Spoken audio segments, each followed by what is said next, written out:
Welcome back to Yoshi Entertainment, everybody. Now, I know I told y'all this, the last video that I made concerning this issue, that this was going to be an issue. I told y'all every time Chris Brown does something, there is always that corner of individuals who come out and support him and make excuses for his piss-poor, abusive behavior.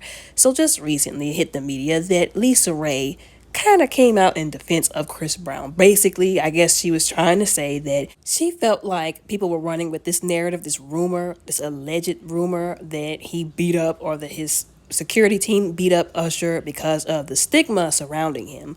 Now, I can't understand for the life of me why people keep acting like this is not just him. I can see if genuinely this is something that was in his past. People love to say, oh, don't bring up his past and throw it in his face. But it's not his past. It's his present. He keeps doing stuff like this. He's been doing stuff like this. They love to bring up the Rihanna issue, but that's not the first, and that wasn't the last issue. It's not the first or the last person he put his hands on. He has constantly had problems with messing around with women like this, with messing with women, with not keeping his hands to himself. It's not a past issue. It's a current issue. It always has been. So the stigma, it's not just a stigma, it's the truth. So for Raye to sit up and act like people are doing him this disservice, this injustice by assuming that he beat up somebody because of what happened in his past is stupid, quite frankly. And it's unwise. You fool me once, that's on you. You fool me twice, that's on me. But if you fool me 3 times, both of us are tripping on acid for real. But anyways, some people were trying to say he had the right to act crazy because she came to his party and he didn't want her there. Again, that's stupid too. Like, show me y'all don't know how to handle situations with maturity without showing me. If he didn't want Teyana Taylor at his birthday party, he could have went to Teyana Taylor like a decent, mature, normal, non-aggressive human being and said, listen, we haven't been on good terms lately. I don't know why you're here, but I would like for you to leave. Please and thank you. He did not have to get physical with her. He didn't have to become aggressive. He didn't have to come off as violent. Again, like I said in the last video, if it got so violent or aggressive that Usher had to step in and mediate on Teyana's behalf because clearly nobody else was about to, and he had just gotten so out of hand, that is an issue. And the issue is him. Him not knowing how to keep his hands to himself, him not knowing how to regulate his behavior and be mature and not overly emotional. And a lot of people are also saying, had that been somebody else, had it been anybody other than Usher trying to mediate, he wouldn't have did any of that. He wouldn't have even thought about doing it.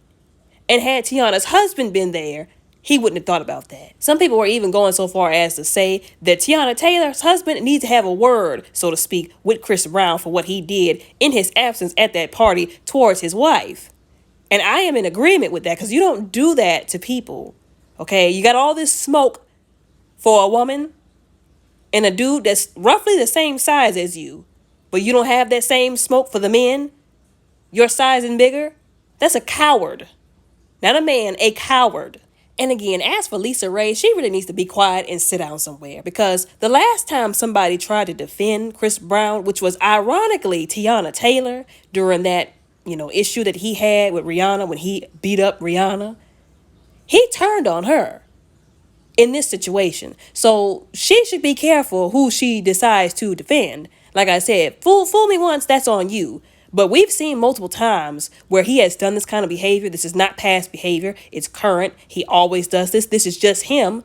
And we've seen women, black women, come to his defense who he has thrown under the bus. And this is after he has shown black women, as a whole for the most part, especially dark-skinned black women, what he really thinks about us and how he really feels about us. It is okay to not defend people that would not defend you. It is okay to not be loyal to somebody that would not be loyal to you. It is okay to not take the stand for somebody who would black both of your eyes out if he got mad for whatever reason. And I don't care what happened between the two of them. Nothing justified his behavior. I get so sick and tired of people justifying aggressive and violent behavior because it's all fun and games until they mess up with somebody and then they get their eyes blacked out or they get mollywopped or monkey stumped.